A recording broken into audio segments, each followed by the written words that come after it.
అని అప్పుడే ఈ పెద్ద మనిషి కుండబద్దలు కొట్టిండు. ఇక ఇది కథ ఇదా.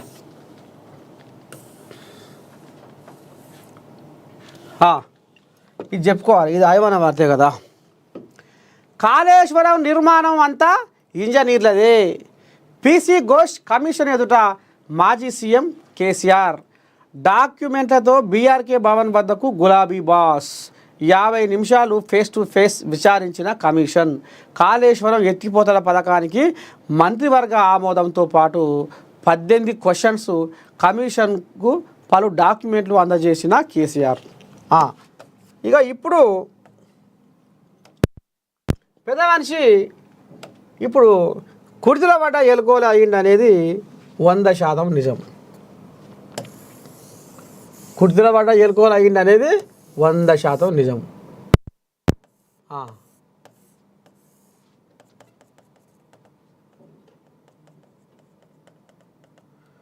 పాపం ఇప్పుడు ఏడుస్తున్న పెద్ద మనిషి.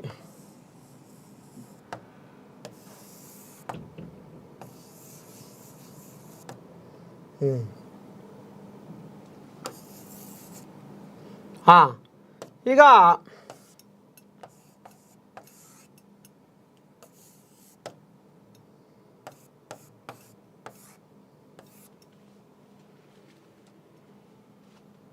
నారులో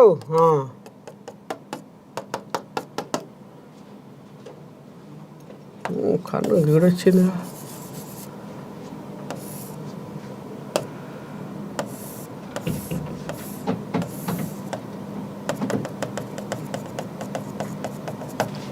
ఏడుస్తుండు పెను కింద పడేది.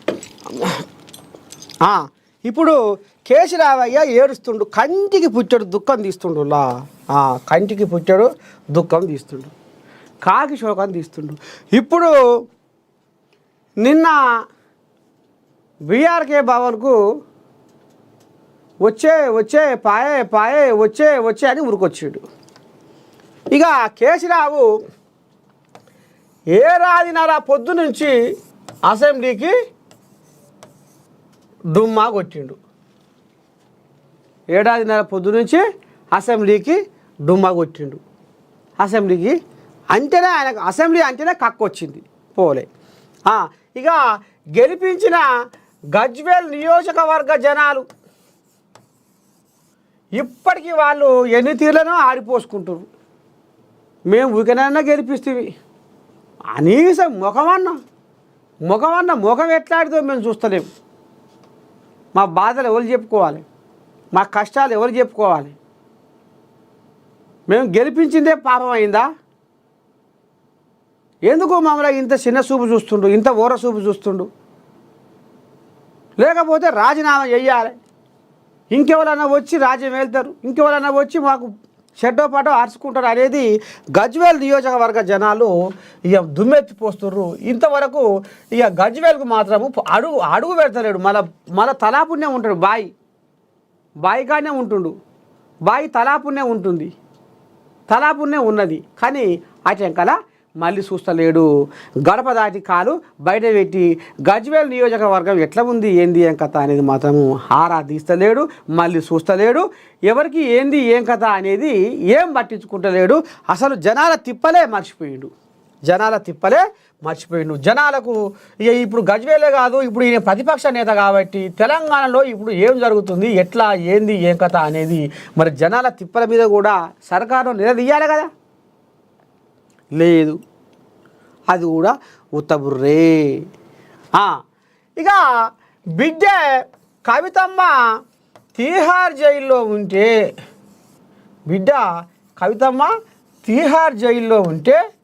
తీహార్ జైల్లో చిప్పకూడు తింటే కనీసం బిడ్డ కాడు పోయి బిడ్డ తినవా పనవా ఏం చేస్తున్నావు, ఎట్టెట్టుంది పానము, ఎట్టెట్ట భూ వంచి పెడుతుర్రు, ఏమేమి అడుగుతుర్రు, ఏమేమి నడుస్తుంది, ఎంత కాడికి వచ్చే బిడ్డ, ఎట్లా అనుకున్నోళ్ళము, ఏ రకంగా ఉన్నోళ్ళము, గిట్టెట్ట బిడ్డ.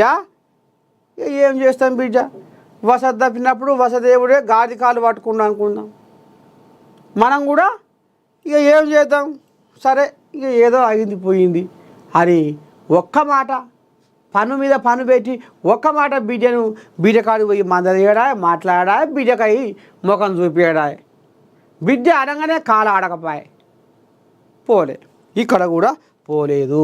ఇక ఇప్పుడు PC Ghosh commission Kaleshwaram commission ఏమయ్యా కేసీరావు నీ సంగతి ఏంది వస్తున్నావా వస్తలేవా 109 మంది అధికారులు మొత్తం నీదికే చూపిస్తున్నారు బొటనవేలు.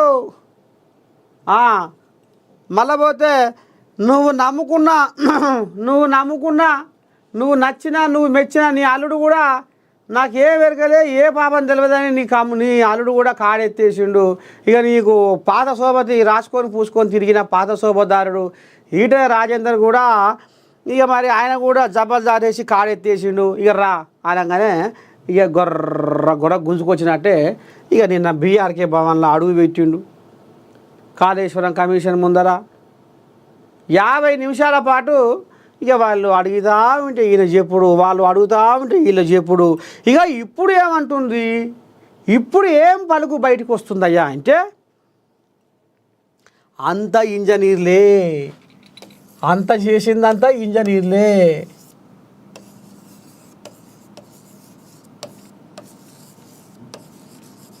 అంతా చేసింది మొత్తం ఇంజనీర్లే, నాకు ఏ పాపం తెలియదు ఏ పుణ్యం తెలియదు నాకు సంబంధమే లేదు అని ఇగో ఇప్పుడు మాట్లాడుతున్నాడు. గతంలో ఏమన్నాడా, నేను 80,000 పుస్తకాలు చదివినోని, నేను 80,000 పుస్తకాలు చదివినోని, నాకు మెదడు ఎంత ఉండాలి, ఈ కాళేశ్వరం ప్రాజెక్టు చేయబట్టి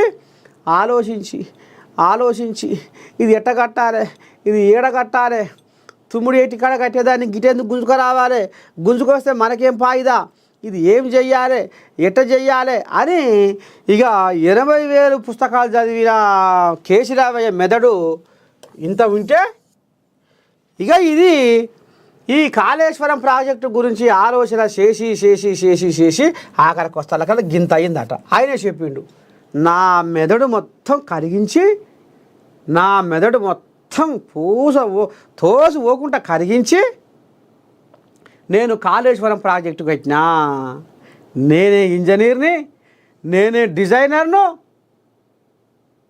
అంతా నేనే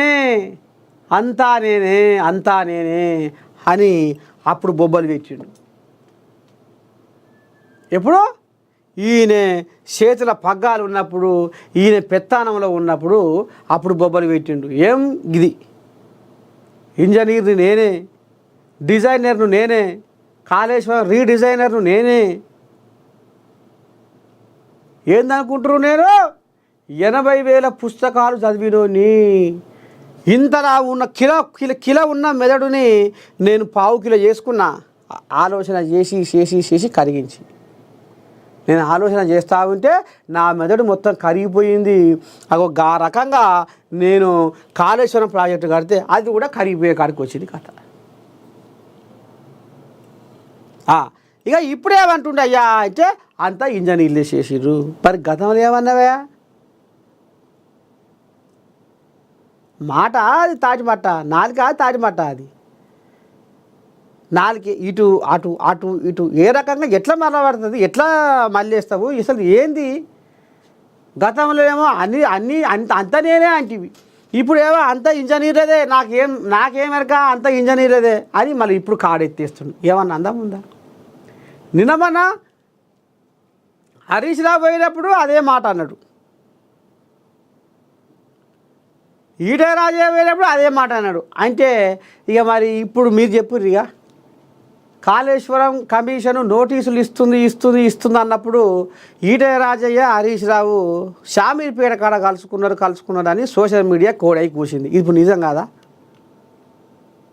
అంటే పార్టీలు రెండైనా పలుకు మాత్రము ఒక్కటే, పార్టీలు రెండైనా పలుకు మాత్రము ఒక్కటే.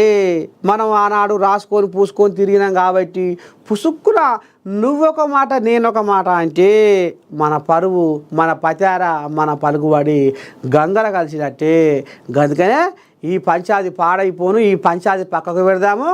ఈటెల రాజేందరు హరీష్ రావు ఎక్కడున్నారు, ఇక రాది అని ఇక షామీర్పేట ఫామ్ హౌస్లో తమాష బదులుకొని ఇంత షాయ సుక్క తాగుకుంటా ఎట్లెట్ట చేద్దాం ఏం చేద్దాం మీ మామకు కూడా చెప్పు మనం ముగ్గురు సూతి ఒక్కటి ఉండాలి, మనం ఏది మాట్లాడినా ఒకటే మాట్లాడాలి, మనం ఏదైనా ఇంజనీర్ల మీదకే నూకాలి, నిర్మాణ సంస్థల మీదకే నూకాలి, మన మీద మాత్రం తప్పుంచుకోవద్దు, మనము వాళ్ళు అడిగిన దానికల్లా మనము ఒకటే ఇది అది అని నోరు వారేసుకోకుండా జర్ర గుంజి పట్టి అదిం పట్టి మన నోరు అద్దులో పెట్టుకొని మనం ఒకటే సమాధానం చెప్పాలి. ఏందది అంతా ఇంజనీర్లది. ఇగో ఈ రకంగా కథ బదులుకొని గిట్ట నడుస్తుంది. ఇక ఇళ్ళనే ఒక ప్రాజెక్ట్ అధికారి కాళేశ్వరం ప్రాజెక్టు ఎగ్జిక్యూటివ్ ఇంజనీరే 100 కోట్లకు పడగలెత్తిండు. ఇవాళ వాని ఇంట్లో కోట్ల రూపాయలే నాట. వానికి ఇవాళ ఎక్కడ చూసినా బిల్డింగులే. 20 చోట్ల ఏకకాలంలో 20 చోట్ల ఏసీబీ వాళ్ళు రైడ్స్ చేస్తే వారికి 100 కోట్లు, మొత్తము 100 కోట్ల ఆస్తులు ఆ చిట్టా మొత్తం బయటకు వస్తుంది. ఒక ఎగ్జిక్యూటివ్ ఇంజనీర్కే మరి ఈ రకంగా గింత పెద్ద మొత్తంలో వీడు ఆదాయం మరి ఇక గిట్ట పక్కకు ఓరకేసి గింత సంపాదించుకుంటా అంటే ఇక మరి ఇంట్లో ఎంత కథ నడిచింది అనేది మాత్రము ఇక రేపు తేడా తెల్లంగా ఉన్నది. ఇక మరి చూద్దాం ఏమవుతుంది ఏంది ఏం కథ. మరి ఈ 3 కోళ్ళగానైతే మంచిగా బదులుకున్నాయి. కేసీరావు, హరీష్ రావు, ఈటెల పార్టీలు రెండైనా పలుకు మాత్రం ఒకటే అన్నట్టుగా నువ్వు అండ్ల ఉన్నా నేను ఇండ్ల ఉన్నా ఎవరైనా ఒకే మాట ఒకే బాట ఒకే పాట అన్నట్టుగా బదులుకొని ముంగడి గీసిరు. కానీ పాపం పంట పండినప్పుడు అది ఏడగనం ఒక ఆడంగా పొక్కుతుంది, ఊకోదు పాపం. పంట తప్పకుండా వంతుంది. పంట వండినప్పుడు అది ఏమవుతుంది అనేది ఇక ఇప్పుడు మనం బొల్లి కూతలు కూస్తే లాభం లేదు. ఆయన అట్లా అంటాడు, ఈయన ఇట్లా అంటాడు, ఏ పాపం తెలియదు. కడిగిన ఆనిముత్యంలాగా బయటకు వస్తాడు అని అంటారు. కానీ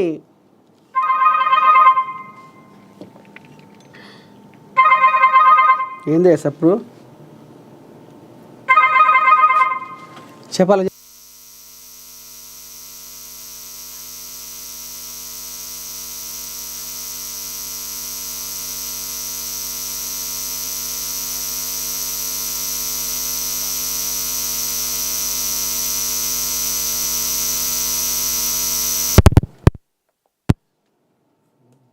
ఎవరిది